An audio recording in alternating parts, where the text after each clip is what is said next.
j'ai regardé peut-être un peu trop de documentaires true crime. Là. Par exemple, on regarde un documentaire sur Ted Bundy, puis là, il y avait juste, par exemple, un plan de caméra sur des femmes qui sont là avec des Avec des pancartes. cartons qui disent, ouais, des pancartes ou tout ça. Puis moi, vraiment, il y a une envie presque sociologique. Là. Je me dis, mais qui sont-elles? Can she be late for her Permettez-moi dinner? d'interrompre un instant la musique, mais nous avons un invité de marque que j'aimerais accueillir comme il se doit. Aujourd'hui, nous sommes très heureux de recevoir le réalisateur québécois Pascal Plante dans The Cinema Show. Bonjour Pascal, comment ça va au Québec? Bonjour, oui, il y a eu une tempête de neige, donc on est sous la Ah neige. ouais. Je pense que vous en avez eu en France Ouais, tout récemment on en d'ailleurs. a eu en France, mais dans le sud de la France, à Montpellier, non, pas trop. Non, Pas c'est trop, ça. pas trop. Ça fait Mais longtemps oui, qu'on ça n'en va a pas bien. eu. Ça va bien. Puis là, le film, il renaît. En fait, hein, chaque nouvelle sortie, c'est un peu une nouvelle vie. Là. Donc, ouais, très excité du retour de la France jusqu'à présent. Bah, c'est ce que j'allais vous demander, puisque votre film, donc Les Chambres Rouges, est en salle depuis mercredi dernier en France. Et je tiens à dire déjà que c'est vraiment une très belle réussite. Est-ce que voilà, vous avez eu quelques retours du public français sur le film? Oui, ben en fait, en décembre dernier, donc juste avant Noël, j'étais en France en compagnie de Juliette Gariepi, la comédienne principale, et Dominique Dussault, la productrice. On a fait en fait la presse, puis donc les interviews, tout ça, on a comme un peu fait ça d'avance.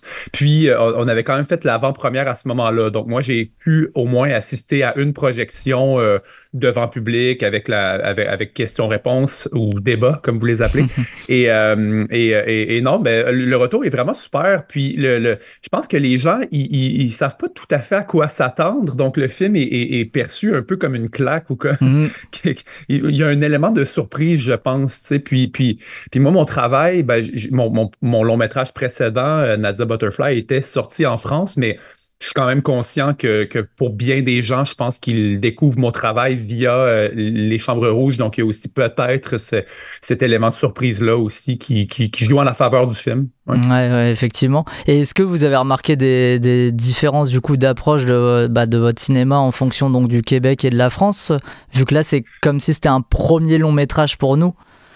Ouais, ben en fait, c'est que pour la petite histoire, donc moi à ce jour, ben, tous mes films ont été très différents. Donc, donc même ceux qui peut-être suivaient un petit peu ce que je faisais, donc majoritairement au Québec peut-être, euh, même à ça, je pense que le film est arrivé un petit peu par le champ gauche, puis c'est très différent. Tu sais, c'est beaucoup plus sombre Mhm. que ce ben, que ma vraie personnalité et que mes films précédents. Tu sais, c'est né d'un endroit un peu sombre aussi.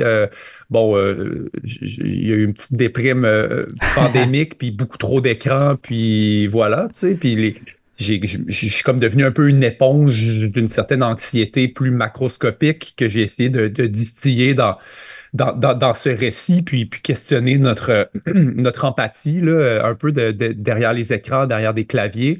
En a résulté quelque chose de très sombre. Bon, mais moi, je suis très éclectique dans mes goûts. Je peux aimer des films très sombres comme je peux aimer des comédies musicales de Jacques Demy. Donc, je pense que c'est normal que chaque film soit un peu différent.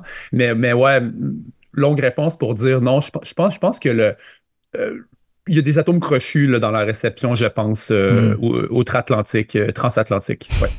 Bah alors on va rentrer un petit peu plus dans le détail de ces chambres rouges. Donc un film où on suit l'histoire d'une adoratrice d'un présupposé tueur. Cette adoratrice, c'est Kellyanne. Comment il est né ce projet et qu'est-ce qui vous a attiré du coup sur ce sujet voilà, d'un tueur et puis de ces chambres rouges? Le projet, il est né de. C'est majoritairement, en fait, l'angle. Vous dites adoratrice, on peut utiliser le terme, bon, groupie, peu importe Mhm. ce qu'on utilise, mais il y a vraiment une moi, en fait, c'est ma propre fascination de cette frange-là, là, des gens qui sont vraiment obsédés par les tueurs eux-mêmes. C'est vraiment ça qui a été la bougie d'allumage.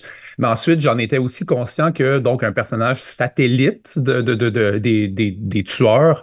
Ben, il y allait avoir peut-être un défi narratif, scénaristique pour la rendre vraiment participative au sein du récit.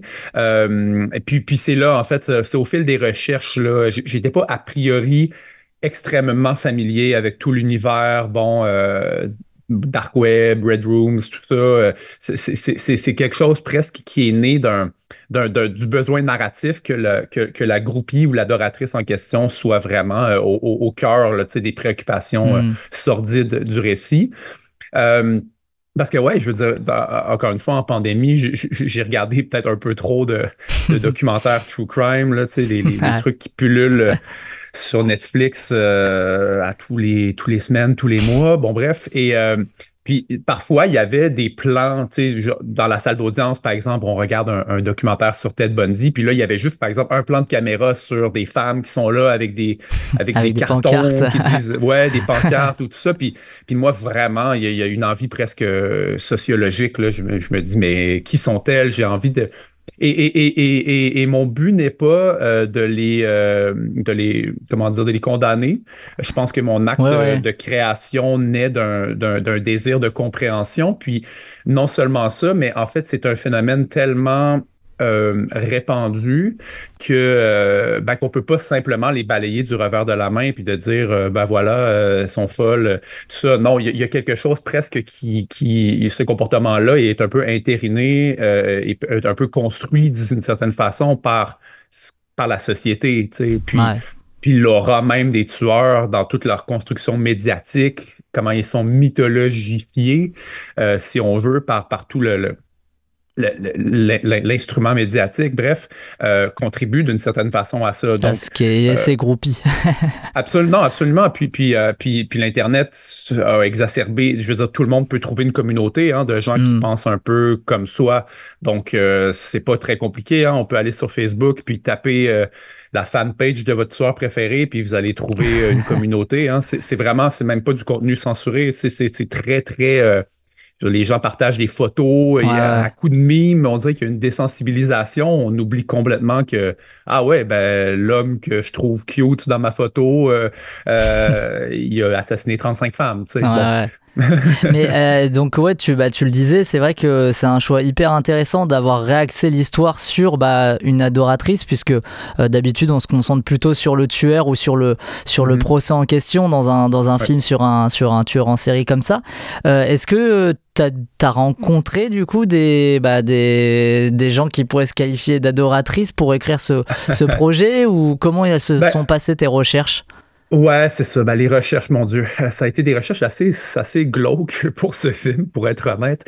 Mais je suis toujours resté à un degré de séparation de mes sujets. Bon, et que ce soit les snuff films. Moi, j'ai jamais vu d'humain mourir là, devant une caméra pour vrai. J'ai vu mon lot de films intenses, mais dès que c'est réel, c'est déjà trop. Puis j'ai peur de ce que ça va faire à mon cerveau. Donc, j'ai lu autour beaucoup du sujet au lieu de vraiment y aller là, full Truman Capote. Là. Bon. Mais puis concernant les groupies en question, j'ai lu donc il y avait par exemple des blogs, des traces en ligne des gens qui exposaient finalement un petit peu leur pensée, si on veut. Mais non, j'ai pas ressenti le besoin d'interviewer. Surtout qu'à un certain point, dans le film, le film se fait un point d'honneur de Kellyanne, elle devient plus que ça. Je pense qu'il y a vraiment quelque chose à mener le poste. Elle franchit la ligne, quoi, aussi. Complètement, mais même, je veux dire, tous les instruments cinématographiques, son, image, musique, comment on la filme, cette Kellyanne, elle est vraiment elle-même presque un fantôme. Il y a quelque chose de la métaphore presque dans l'aura qu'elle dégage. Donc, à un certain point, ça c'est éminemment cinématographique. Donc, c'est pas... Kellyanne a donc un petit peu transcendé mes recherches pour pas qu'elle endosse tout un phénomène social complexe. Je pense que c'est ça. Le film se fait un point d'honneur de... Ouais, c'est presque un film de fantôme ou de sorcière déguisée, dans un sens. Donc, l'imagination a pris le dessus. C'est dit même, c'est sous-entendu en tout cas dans votre film avec son IA qui a chez elle, Guenièvre, qui fait une blague à un moment sur les fantômes. D'ailleurs, c'est des scènes qui fonctionnent assez bien, puisque tu parlais de ton style de tes styles de films différents, et que là c'était encore autre chose, mais il y a quand même des traces de certaines doses d'humour, et puis il y a le personnage de Clémentine aussi qui rajoute, qui amène un petit peu de respiration au long métrage. Comment tu as réussi à condenser en fait toutes ces tonalités-là et tous ces sujets-là aussi à travers ton film? Non, mais tu l'as dit, je pense, je veux dire, je peux pas porter en moi un film complètement sombre et presque nihiliste. Tu sais, je pense que je pense que tous les auteurs qui créent avec un minimum d'intégrité, ben leurs œuvres finissent par un peu ressembler à leur créateur d'une façon ou d'une autre. Bon, disons que ça ressemble au pan le plus sombre de ma personnalité, mais quand même, je veux dire, les personnages ont une certaine rédemption, les deux à leur façon, de un, et de deux, oui, ben, je pense que la parenthèse, disons, Clémentine dans le film, qui peut être questionnée, hein, je veux dire, pourquoi est-ce qu'on s'y attarde complètement, mais je pense que tu l'as dit, l'idée déjà d'avoir un petit peu de chaleur dans un film très, très froid. Tu sais, Clémentine, c'est un personnage. Puis en fait, la question de l'empathie m'intéressait vraiment beaucoup. Je trouve que aussi, ce personnage-là, dès qu'elle ouvre la bouche, elle est énervante en fait. Elle est pas, c'est pas quelqu'un, je pense que dans la vraie vie, on aurait envie de connaître, d'avoir affaire à elle dans un sens. Tu sais, elle est un peu confuse, elle est un peu surexcitée, elle est un peu voire conspirationniste sur les bords. Bon, bref, toutes des choses que je pense que dans une certaine intelligentsia libérale, de gauche, peu importe, artiste, va ostraciser vraiment ces gens-là. On ne peut pas les écouter, ces gens-là. Puis dans un sens, moi, je trouvais ça intéressant presque de forcer à l'écouter parce qu'au moins, même si elle est confuse, au moins, elle est authentique vis-à-vis de ses émotions, puis elle a donc cette espèce de chaleur-là. Donc, ce que ça crée, je pense, c'est qu'on s'y attache comme une bouée de sauvetage, en fait. Et c'est une étrange bouée de sauvetage, mais dans ce film étrange, ben, c'est un peu c'est la seule option qu'on a. Et donc, bref, on n'en révélera pas trop, mais là, lorsqu'elle quitte le récit, là, le film est vraiment dans un territoire dangereux, je pense, parce qu'on n'a même plus cette attache humaine-là. Tu sais, on est vraiment avec les sociopathes, puis et là, tout est possible. Ouais. Il y a un réel travail sur le cadre et l'image et la lumière aussi dans votre film. D'ailleurs, on a essayé de faire écho à la lumière du film sur le plateau pour ceux qui sont à la vidéo. On a mis du rouge partout. Voilà, on n'est pas allé très loin, mais c'est vrai que cette couleur rouge a son importance pendant le film. Est-ce que tu peux nous parler de ton travail de mise en scène et puis ton travail sur la lumière sur ce long métrage-là? Ben oui, déjà oui, effectivement, le rouge, mais je voulais pas être trop banane, là, que le film soit juste tout rouge. Oui, ça commence d'ailleurs plutôt par un bon bleu des familles. Un bon bleu bien saturé avec la musique de clavecin. Donc, je pense que d'entrée de jeu, le film lance en grosses lettres qui va peut-être vous dérouter ou que c'est pas peut-être ce que vous vous attendez à voir. Mais oui, je veux dire, il y a un contraste assez frappant dans le film entre les scènes diurnes qui sont très délavées, voire, par exemple, la salle d'audience, la salle de procès en question, qui détonne avec des fois des salles de procès, soit des traditions des courtroom thrillers américains, par exemple, les fameux films de l'âge d'or des années 50 que je me suis retapé pour la plupart. Et là, tout récemment, il y a énormément de bons films de procès francophones qui sortent en France, qu'on pense à Saint-Omer, le procès Goldman, puis bien entendu Anatomie d'une chute. Mais ces films ont tous le dénominateur commun que ce sont des salles d'audience, des boisées, c'est un peu chaleureux, c'est des plafonds hauts et tout ça. La salle d'audience à Montréal, la salle d'audience dans le film, c'est un set, donc on l'a construite. C'est ce qui permet les mouvements de caméra que vous voyez dans le film. Oui, parce qu'il y a des longs plans avec des plans très techniques pour ceux qui ne l'ont pas encore vu. Ouais, tu sais, c'est une grue télescopique, puis ça, c'est une pièce d'appareil absolument, c'est immense, hein, donc la seule façon que cette pièce d'appareil-là puisse se mouvoir dans l'espace, c'est parce qu'on enlevait des pans de murs, on avait des murs amovibles, et bon, bref. Mais c'est quand même donc très voulu qu'on ait à contre-tendance du côté un petit peu chaleureux, tu sais, il y a quelque chose même, la profondeur de champ, donc la zone de net, elle est très très, très large aussi, ce qui est aussi un petit peu contre-tendance. Je pense que les tendances de l'image sont peut-être avoir des profondeurs de champ plus courtes, des petits flous sexy aux bons endroits, tout ça. Alors que là, c'est presque inquiétant. On voit tout est trop éclairé. On se fait souvent dire, hein, moi, les profs de cinéma nous disaient pour nos films étudiants, éviter les murs blancs. Puis là, finalement, on a 40 minutes de film dans un gros cube blanc, essentiellement. Bon, mais et donc, il y a un grand contraste entre ces scènes-là. Mais c'est comme aller dans un restaurant quand il y a trop de lumière, on se sent comme pas bien aussi. Aller à dîner dans un endroit que, bon, ça prend un petit peu de tamiser souvent pour se sentir à l'aise. Mais inversement, le film, donc lorsqu'on est nocturne, dans les scènes, par exemple, dans le condo chez Kellyanne, il y a, là, ici, on assume complètement le côté très sombre. Puis c'est pas parce qu'on a une caméra numérique qui, donc, voit de façon très bien dans le noir que, tu sais, des fois, il y a une mauvaise tendance du cinéma contemporain de ne pas éclairer parce que la caméra voit un peu, entre guillemets, tout déjà. Mais non, on voulait éclairer. Nos références, c'était... Ben, tu sais, des films comme tu sais, des films d'Abel Ferrara, là, King of New York, ou des films comme ça, mais tu sais, donc très 90s, mais une façon, ouais, c'est très éclairé ces films-là, tu sais, en pellicule, on n'avait pas le choix, mais nous, on a pris le choix de un petit peu de rehausser la réalité là, via l'éclairage, la couleur, mais ces clairs-obscurs-là, puis de ne pas tout voir aussi dans les zones de sombre. Ça aussi, les caméras numériques, ils peuvent voir souvent beaucoup de détails dans les noirs, mais lorsqu'on regarde des vieux films ou des films en pellicule, les noirs souvent sont un peu surfacés, on ne voit pas. Il y a comme une opacité de la noirceur, puis on est allé rechercher ça aussi dans la photographie du film.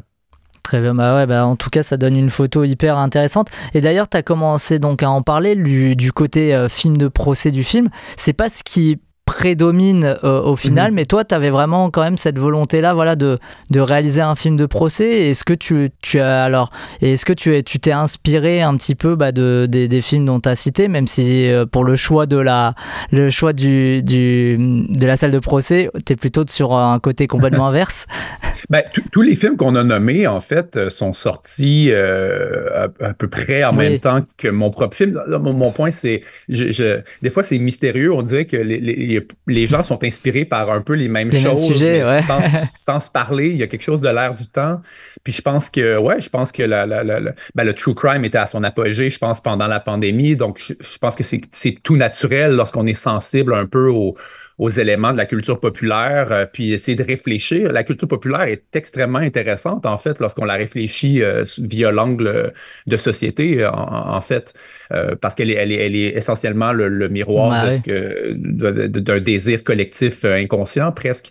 Bref, mais non, donc les films de procès contemporains, c'est vraiment un jeu de dés que tous ces films sortent les uns les autres en parallèle. Non, mes inspirations étaient un peu plus, je disais, très 90s en fait. C'était beaucoup. J'ai revisionné certains Michael Haneke, j'ai revisionné un film qui s'appelle Tessis. C'est ce que j'allais te demander. Est-ce que Tessis de Amenabar était une référence? Parce qu'effectivement, il parlait du snuff movie et j'ai beaucoup pensé en voyant ton film. Oui, puis je trouvais qu'il traite d'un sujet extrêmement dur, mais d'une façon avec juste la bonne pudeur, mais le bon degré d'angoisse. Parce que la pudeur n'égale pas que le film joue dans la dentelle. Hein, je veux dire, dans les chambres rouges, on ne voit pas certaines choses, mais en revanche, je veux dire, les images mentales qui sont créées chez le spectateur sont horribles. C'est pas un désir d'être sadique, mais je pense que c'est un besoin. Il faut réellement brasser l'intellect du spectateur pour le forcer à réfléchir à ses pulsions puis à qu'est-ce qu'il réclame d'un tel film.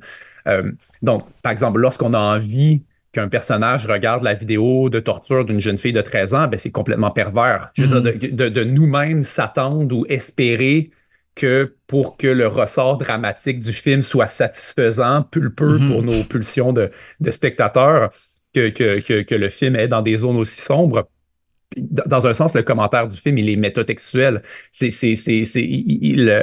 il réfléchit à ce que les gens réclament Ouais, d'un tel film. Lorsqu'on va voir un film qui a l'étiquette tueur en série, tout ça, ben, forcément, on a des attentes, puis tu sais, on veut, il y a une catharsis bah ouais. qu'on essaie d'assouvir. Mais oui, excuse-moi, j'ai un petit peu bifurqué de ta Non, mais question vas-y, de toute d'origine. façon, on a le temps et c'est cool. Ouais, ouais.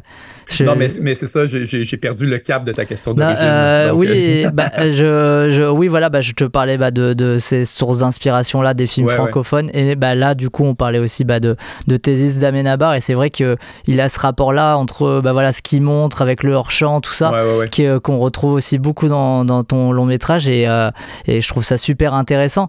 Et tu parlais de ça, du côté méta du film, mais même t'as utilisé le mot miroir. C'est vrai que ton film, il traite aussi énormément du regard, alors le regard que l'on a bah, pour les Ouais. choses horribles, mais aussi le regard que les médias peuvent nous transmettre d'une affaire comme ça aussi. Est-ce que Mhm. c'est quelque chose qui était conscient au niveau voilà, de l'écriture? Est-ce que c'est un sujet que tu voulais absolument traiter et qui était au cœur de ton film? Ah oui, ben complètement, hein. C'est même lié à l'envie initiale, hein. Si je fais un cercle au complet, pour moi, je veux dire, parce que c'est pas la beauté physique qui attire les femmes ou les fans en général, là. Mm. Non, il y a une statistique qui donne froid dans le dos, mais Charles Manson, avant de mourir en prison, là, c'est un octogénaire Mm. édenté, complètement. Il a l'air de rien là, selon les canons de beauté standards, mais il recevait des demandes en mariage tous les jours. Puis j'avais lu, c'était 20 000 lettres du fan mail, 20 000 lettres par année encore. Tu sais, c'est donc mon point. Mais c'est l'ultime vilain. Il a été complètement mythifié des décennies durant. Donc, c'est la courbe, la proportionnalité finalement, ce qui crée les fans et transcende le corps ou l'enveloppe corporelle, ces tueurs-là. C'est à coup de gros surnoms, puis c'est les médias hein, qui, dans un sens, vont mythifier. Puis d'ailleurs, il y a une prise de conscience en ce moment. Je pense qu'on est littéralement à un tournant. Par exemple, aux États-Unis, ils arrêtent de nommer les gens qui font les tueries Mm. dans les écoles, par exemple, parce que ben, c'est ça. C'est comme si on leur donne de la notoriété, et puis donner de la notoriété à des gens dangereux, ben, ça crée. C'est ça. Si on les traite en rockstar, ben, ça crée des fans. C'est 100% sûr. Bah oui, Mais, oui. euh, Mais mais c'est en vrai que même c'est une temps, problématique qui s'est beaucoup posée aussi en France avec les attaques ouais. terroristes, des choses comme ça, effectivement. Ah ben, Ouais. complètement. Mais mais c'est pas que les médias, parce qu'encore une fois, si Netflix ressort un show sur votre tueur en série favori Préféré. à toutes les semaines, puis qu'on consomme ça plusieurs heures en compagnie de ces êtres-là, puis qu'on oublie effectivement que ben, c'est des gens qui ont détruit des vies, hein. Faut comme se le rappeler, on dirait derrière cet entertainment-là un peu questionnable, ouais, il y a plusieurs vies brisées. Donc, encore une fois, je pense que le mot-clé, je fais toujours le long chemin pour revenir à l'empathie. Il y a vraiment un questionnement sur l'empathie à l'ère des écrans omniprésents, là. Ouais. Bah, cette empathie, d'ailleurs, on l'obtient aussi beaucoup grâce aux acteurs et actrices du film. On n'en a Mhm. pas encore parlé non plus. Comment il s'est construit ton casting et notamment bah, le choix de Juliette Gariepi donc, pour le rôle principal?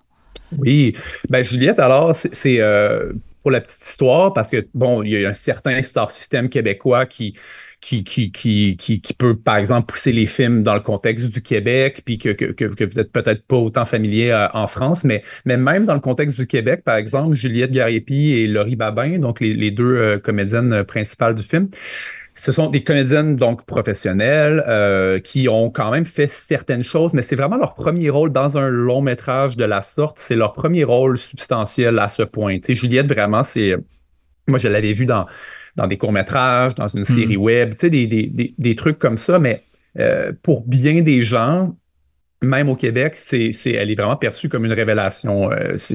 On la connaissait pas, elle arrive un peu entre guillemets, nulle part. Moi, on a vraiment fait des auditions. Elles ont été les meilleures en audition. J'ai fait un rappel d'audition pour tester la chimie. Je Ouais. voulais que les deux personnages vraiment contrastent. C'est tout à fait voulu, là, c'est cette espèce de c'est comme si le phénomène social des groupies, il est très large, puis tu as Clémentine d'un côté et Kellyanne de l'autre, et tout ce qui entre les deux pouvait exister. Donc, cette recherche-là du duo complètement dépareillé m'importait. Je voulais aussi, dans le cas de Clémentine, quelqu'un qu'on ait presque envie de donner un câlin. Ça fait drôle, puis peut-être un peu réducteur, mais non, je pense que Laurie, elle finit par elle nous gagne, tu sais. Je pense qu'elle finit par nous attendrir, peut-être. Bon. Mais c'est ça. Puis aussi, je voulais que les personnages, on les accepte à bras-le-corps, vraiment. Parce que quand on prend un comédien très connu dans des rôles énigmatiques, parce que le film fonctionne parce que Kellyanne est une énigme. Je veux dire, la première heure du film, on n'a aucune fiche idée de ses motivations, de ce qu'elle fait là. Puis même dans la deuxième heure, c'est pas tout à fait clair. Mais bon. Et donc, pour que le film opère, il fallait qu'on regarde Kellyanne de la façon que Kellyanne regarde le tueur, c'est-à-dire avec cette espèce de fascination magnétique et cette supposition qu'il y a peut-être du danger, en fait, qu'elle incarne quelque chose d'un peu dangereux, peut-être. Et donc, longue réponse pour dire que ça m'intéressait donc de prendre une comédienne comme ça, qu'on sait. Tu sais, qu'on ne sait pas elle arrive de où. On ne voit pas une comédienne connue déguisée dans un rôle. On voit vraiment un personnage problématique, difficile, énigmatique. Et on a envie de résoudre ce personnage-là pendant 2 heures, essentiellement.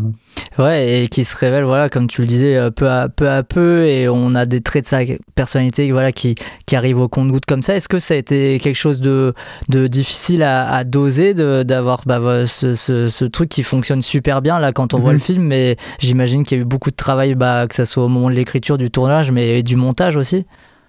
Ben, alors, moi je voulais éviter ce qu'on appelle le backstory, là. Je pense que souvent, le cinéma a la fâcheuse tendance de sursimplifier des conversations complexes via...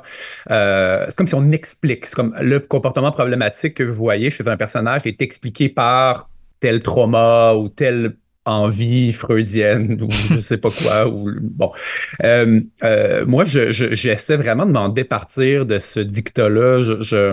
Je trouve qu'on est la somme beaucoup plus de ce qu'on constate. On consomme tellement de choses au jour le jour que on évolue en étant constamment bombardé, tu sais, puis un peu et manipulé d'une certaine façon par bref, on est tous un peu des éponges dans un sens, donc de rabattre au passé, tu sais, je trouve ça un peu niais. Bref, je m'en départis complètement, je m'en affranchis complètement. Donc ça, c'est pas quelque chose, par exemple, c'est un parti pris. Tu sais, dès mes demandes de subvention, par exemple, je disais, bon, Kellyanne n'est pas expliquée par son passé pour telle raison, mais voici en contrepartie les éléments du présent qui sont présents dans le film, dans la société dépeinte du film, qui offre un miroir au réel, puis voilà. Ensuite, mais de toute façon, moi, j'aime ces films-là qui continuent à exister dans la conversation et dans l'interprétation aussi que les spectateurs en font.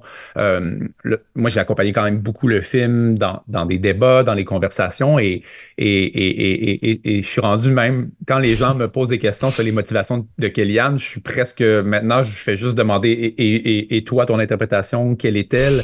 Je me nourris presque plus du retour que les gens en font parce que les images qu'on crée, des fois, génèrent du sens qu'on ne soupçonne pas. Donc, moi, je ne peux pas revendiquer chaque seconde, chaque frame du film. Il y a plusieurs... Tu sais, dépendamment de ton bagage personnel, de ta culture, de ton âge, les gens, le même film peut être vraiment pris de plusieurs façons différentes. Donc, moi, je trouve que c'est un peu un cadeau lorsque des films nous offrent... c'est-à-dire, il sait où il va. Le film n'est pas volontairement flou et ne se défile pas dans une fin ouverte, bâclée. Non, le film sait où il s'en va, mais à l'intérieur de ce chemin-là, très clair et tracé, il y a différents degrés d'interprétation, quoi. Absolument, absolument. Donc voilà, tu sais, c'est encore une fois, je reviens à Haneke, mais c'est des films qui te donnent envie de continuer à discuter dans le lobby d'un cinéma moi-même, je peux aller discuter avec un étranger juste pour échanger des théories. Bon, on peut revenir au David Lynch, tout ça. je me compare pas nécessairement, c'est pas mon point, mais Oui, ce oui. sont des cadeaux de cinéphiles, ces films-là. Tu sais, c'est pas des films qu'on jette après usage puis qu'on oublie. Puis pour un peu finir là-dessus, mais tu sais, mon exposé un peu plus philosophique, mais tout dans ce film était voué à ce que le film colle à la peau, à confère une certaine hantise. Donc, tous les points de suspension, tous les éléments qui sont peut-être pas complètement fermés d'une façon qui est entre guillemets, satisfaisante, ben, ça contribue à ce que le film continue à vivre à l'intérieur de notre Hmm. psyché. Puis j'ai vraiment voulu réfléchir, moi, quels sont les films qui m'ont hanté? Puis j'ai vraiment voulu comme donner, saupoudrer ça à l'intérieur de ma propre œuvre, humblement. Bah, ça Donc fonctionne voilà. super bien, en tout cas, je tiens à te le redire. Est-ce que tu travailles déjà sur un nouveau projet? Oui, il y a un petit peu deux trucs en parallèle. Un qui est plus avancé, là. Il y a vraiment un scénario, mais ça sera très différent. Donc, ne Ok. vous attendez pas à un autre Ouais. cyber thriller judiciaire. D'un, c'est trop déprimant, hein. Moi, j'ai donné, c'est bien, c'est fait. Non, mais ce serait un film d'époque, quand même avec une connotation un peu horrifique, mais pas. C'est-à-dire, je flirte avec l'horreur sans jamais plonger complètement dedans. Mais là, Ok. on est dans quelque chose d'encore une fois très atmosphérique, un peu folklorique. Donc voilà, il y aurait film d'époque. Puis j'ai aussi une autre idée là, que si pour X raison, ça prend plus de temps avant que le film d'époque se mette sur les rails, ben j'ai un projet que je désire écrire cette année. Ok, Donc bah, un autre, tout des trucs très différents. c'est cool et on a hâte de suivre ça. On termine toujours par la même question dans The Cinema Show. Cette question, c'est la suivante. Est-ce que toi, il y a un dernier film que tu as vu au cinéma ou même à la maison et qui t'a marqué et que tu voudrais recommander? Ouais, ben oui, moi je suis très listophile, là. Si vous me trouvez sur Letterboxd, puis vous allez fouiller dans mes listes, vous avez Ok. des heures de plaisir. Non, mais donc oui, donc c'est très facile là, de voir un peu. Par exemple, en 2023, peut-être le film qui m'a le plus marqué, c'était le film turc là, de Nuri Bilge Ceylan, Les Herbes Sèches. Ok, ouais. C'est vraiment super. Mais tout récemment, en fait, là, je reviens du festival de Palm Springs en Californie. Puis Ouais. c'était assez facile de rattraper des films. Puis c'était un peu le dernier festival parce que c'est juste avant Sundance qui est un peu le premier Hmm. du cycle d'une année. Donc j'ai pu rattraper plein de choses. Puis je ne serais pas original, mais The Zone of Interest m'a vraiment m'a assez dérouté. Puis c'est parce que donc oui, je recommanderais la zone d'intérêt de Ouais. Jonathan Glazer, mais c'est aussi un film comment dire, qui se bonifie. Plus on lui accorde de temps et de réflexion, plus il se bonifie. Et c'est la marque d'un grand film. Tu sais, ces espèces d'œuvres mémorables qui nous confrontent. C'est-à-dire, c'est dur de sortir d'un film comme La Zone d'intérêt puis de dire, ah oui, c'était très bon et voilà, et on s'en dédouane. Non, c'est un film qui continue presque vicieux. Il y a quelque chose qui s'immisce. Puis je me vois vraiment pas oublier cette expérience de cinéma-là de sitôt. Et ces films-là sont rares, donc il faut les valoriser. Donc ouais, je dirais, Bah, j'ai c'est cliché, mais La Zone d'intérêt, Ok, c'est un super et film. j'ai hâte de le découvrir aussi parce que je crois qu'en France il sort d'ici une semaine ou deux, donc à Ouais. aller découvrir et on en parlera bien évidemment dans l'émission. En attendant, les Chambres Rouges est donc toujours en salle, on vous encourage vivement à courir le découvrir même. Merci Pascal Plante de nous avoir fait l'amitié de répondre à nos questions et à bientôt peut-être en France ou au Québec, on sait pas. Absolument. Ben, merci de l'invitation, ça m'a fait plaisir. Can she be late for her cinema show? Cinema show.